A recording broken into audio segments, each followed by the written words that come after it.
tous, aujourd'hui on va parler psycho, alto et sublimation. Alors, vous vous en doutez, je ne suis pas que psychologue.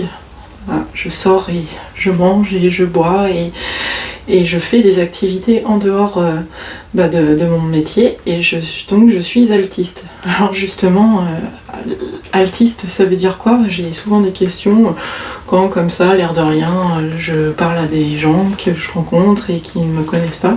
Ils me disent « Oh bah tu fais quoi dans la vie ?» et que je dis « Oh l'air de rien » comme si tout allait bien.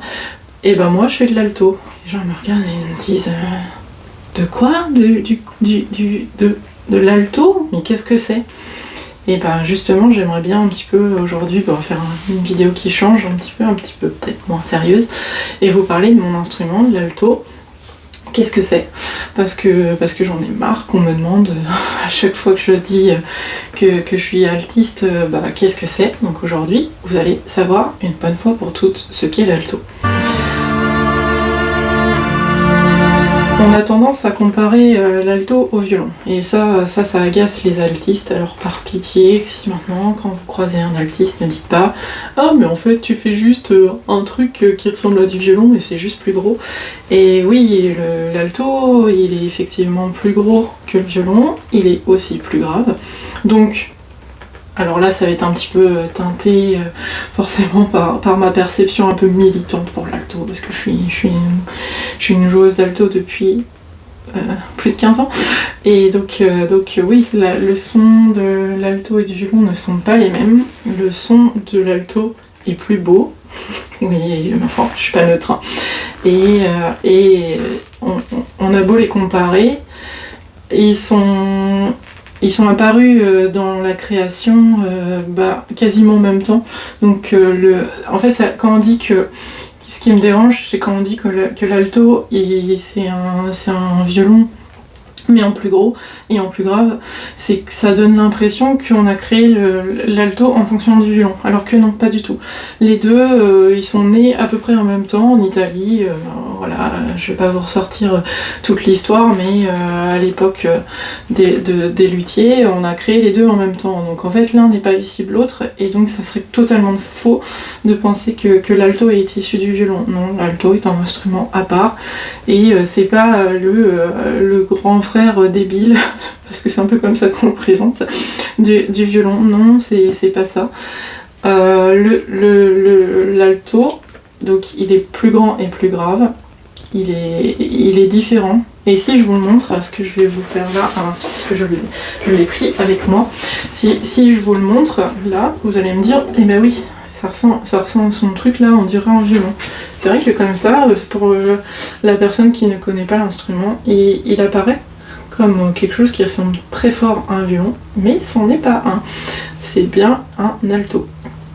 Il est un peu plus grand, quelques centimètres de plus, et un petit peu plus large aussi, au niveau...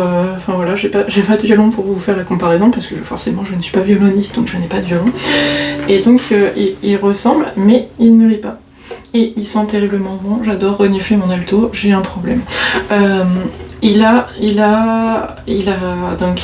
est différent du violon parce qu'en fait il a cette corde en plus, celle-ci là, la corde de do, qui n'existe pas sur le violon. Donc la corde de do, c'est pour ça qu'il est plus gros et plus grand, parce que si vous mettez une corde de do sur un violon, et elle ne sonnera pas, ce sera tout moche, et en fait on l'entendra pas, donc du coup on a créé l'alto pour qu'on ait en fait il est une quinte en dessous. Une quinte ça veut dire 5 notes en dessous. Alors le problème de l'alto, c'est que c'est le mal aimé. Personne n'en veut, personne ne l'aime, enfin, sauf les altistes passionnés comme moi, parce que on lui reproche d'être difficile à jouer. Parce qu'en fait les écarts de doigts par rapport à un violon, ils vont être plus élevés, donc du coup quand on en joue, le petit doigt c'est le plus dur. Bon, maintenant je suis habituée, mais le petit doigt, il faut faire un écart qui est pas négligeable. Et les écarts des doigts sont plus compliqués que le violon, puisque forcément le manche, ce que vous voyez ici, il est plus grand. Donc forcément les écarts sont plus élevés. Ce qui fait que c'est un peu le mal aimé de l'orchestre, parce que celui qui veut jouer grave, il se dit je vais faire du violoncelle, celui qui veut jouer aigu, il va jouer du violon, et puis il y a notre pauvre petit alto entre tout ça qui existe et qui dit j'existe, écoutez-moi. Et on a tendance, les compositeurs ont eu malheureusement l'affreuse et la fâcheuse tendance de lui donner un répertoire un peu mou du genou, médiocre, de soutien en fait. Hein. C'est un peu la basse de l'orchestre. Voilà, c'est le truc, tu vas donner le rythme et tu vas faire de la corde à vide tout le long de ton morceau et tu vas t'ennuyer. Et donc, voilà.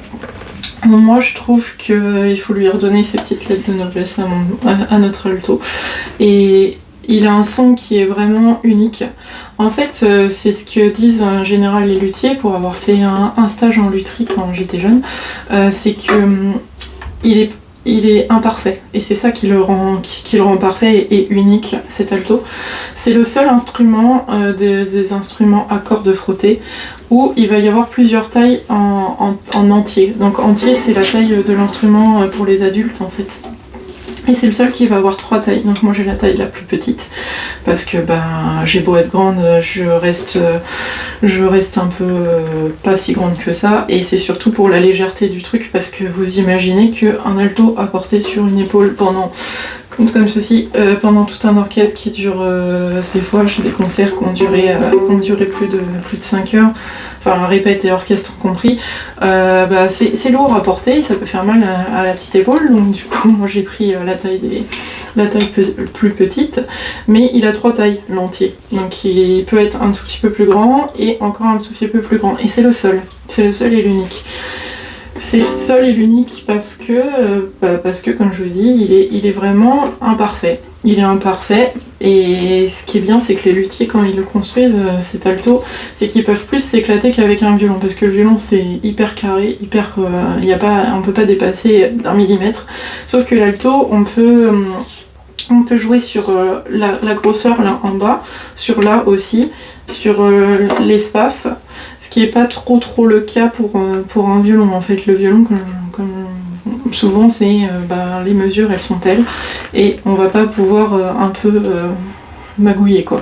Sauf qu'avec l'alto, si. Et c'est ça qui le rend si précieux à mon goût, c'est que effectivement il est imparfait. Et le son de l'alto, il est à part.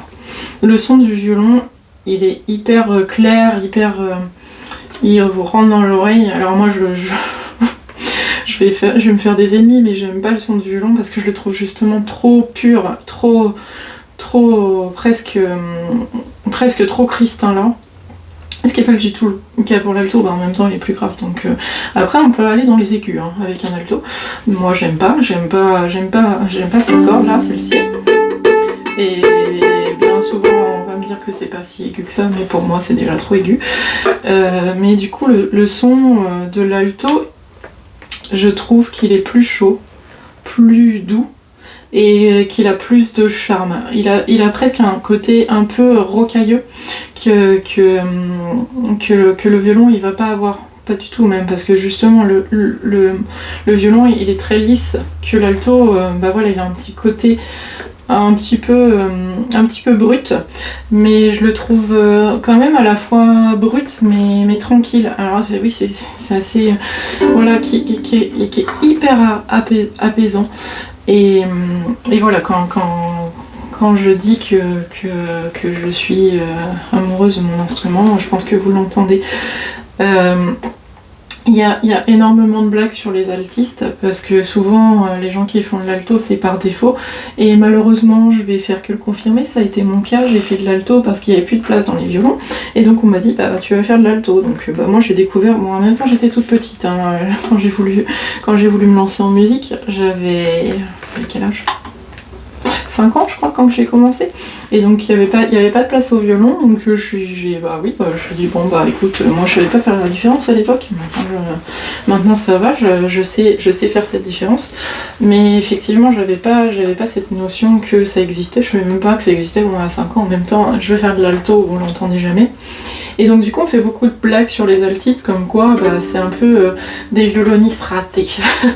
Alors oui et non, parce qu'en fait un altiste, comme je vous expliquais, les écarts ils vont être plus importants au niveau de la touche. Et donc en fait si on file un violon à un altiste, il va savoir en jouer puisque les écarts ils sont moins grands, donc c'est plus facile. Par contre le contraire n'est pas forcément vrai. Un violoniste, on lui donne un alto, il va être un peu pris au dépourvu parce que les écarts ils vont lui paraître immenses. Et du coup voilà. Il y a beaucoup de blagues aussi sur le nom, parce que alto, vous tapez alto sur internet, votre ami Google, et il va vous donner des noms de compagnies de café ou de sandwich SNCF, alors que non, ce n'est pas ça. C'est vrai que c'est un mot un peu fourre-tout, je crois même qu'il y a une voiture qui s'appelle l'alto.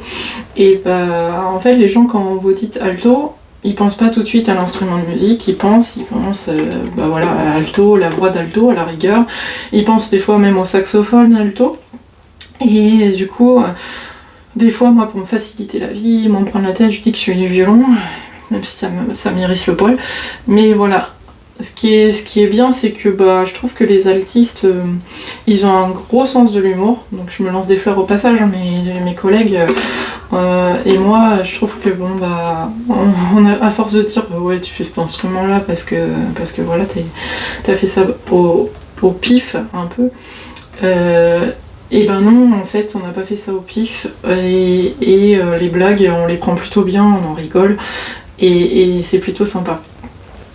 Tout ça pour vous dire que c'est mon instrument, que je l'ai, celui-là, c'est le mien à moi depuis plus de 10 ans maintenant. Et en fait, je vais souvent en jouer. Surtout là, depuis récemment, je l'ai retrouvé un petit peu parce que j'avais pas trop de temps. Mais grâce à Hypno qui a fait ma musique, ma nouvelle introduction, j'ai ressorti mon alto, j'en ai rejoué parce que j'ai accompagné cette musique qu'il a créée. Et je le remercie pour son travail d'ailleurs. Je vous laisse ces liens quelque part par là, si vous voulez aller voir ce qu'il fait. Et je me suis aperçue de l'importance de cet instrument. Enfin, il n'y a pas que lui, mais en fait l'importance de la sublimation, comme on appelle en psychologie. Et bon, j'en profite pour faire d'une pierre deux coups. Je vous parle de mon super merveilleux instrument. Et je vous parle aussi de la sublimation. Alors la sublimation, qu'est-ce que c'est ? Alors on a tendance à penser pareil à tout ce qui se passe en physique, en chimie. En physique, c'est le changement d'un corps de l'état solide à l'état gazeux sans passer par l'état liquide. Mais c'est aussi quelque chose qu'on a théorisé en psychologie. Donc c'est de la pulsion sexuelle vers des buts non sexuels, des buts intellectuels, artistiques ou idéologiques. Elle est nécessaire, la sublimation, pour savoir vivre en société dans le respect de l'autre.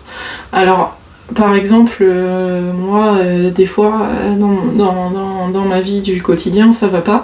Et qu'est-ce que je fais ? Soit, des fois, je vais aller jouer à un jeu vidéo pour bien déboîter la gueule à des monstres, soit je vais sortir c'est plutôt quand je suis triste et que je suis un peu mélancolique que je sors mon alto et je joue et puis il a été un compagnon de chaque instant pour moi depuis que j'ai commencé, parce que voilà, c'était d'autres altos que celui-ci.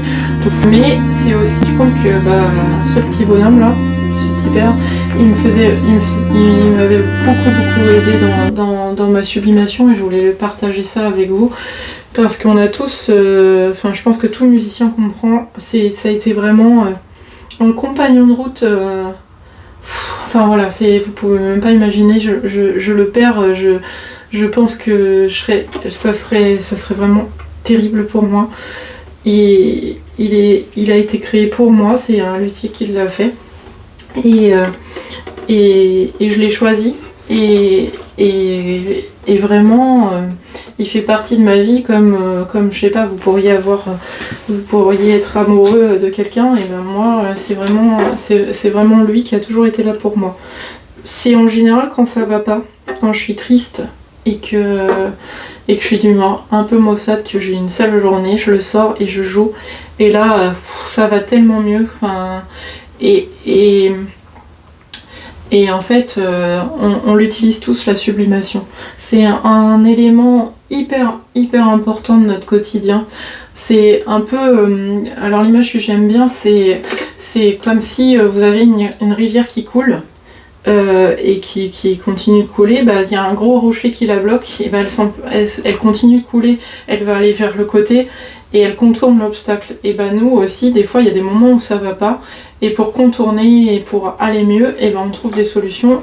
Et donc, du coup, moi, c'est vraiment l'alto. Effectivement, il a un son qui est un peu à part.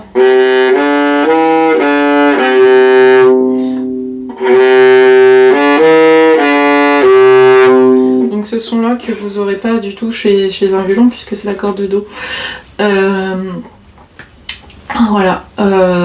Je pense que ce qu'il y a à retenir, c'est vraiment que on a tous des moyens pour apprendre à gérer nos émotions. Moi, en l'occurrence, c'est l'alto, mais j'en ai d'autres, hein, on en a tous plusieurs. C'est hyper important, quand on va pas bien, on se tourne vers ces informations-là. Et il faut pas oublier ces leviers qu'on peut avoir, ils sont hyper importants.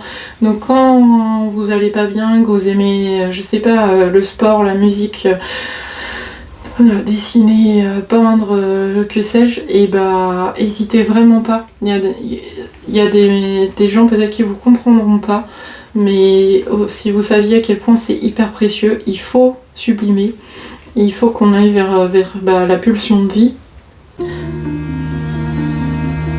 Pour finir cette petite vidéo, je vais citer un altiste et chef d'orchestre qui dit que, je cite, les musiciens qui reprochent à l'alto de manquer de brillant n'y comprennent goutte.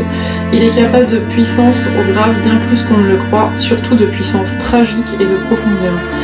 Et ben voilà, je suis pas la seule à dire qu'il a beaucoup de profondeur, l'alto, que c'est un instrument essentiel dans l'orchestre et que voilà. Et moi, tout ce qui compte, peu importe ce qu'on dit, qu'on se moque ou quoi, c'est que c'est un compagnon de route irremplaçable qui m'a beaucoup apporté et que voilà, il m'aide à sublimer tout simplement.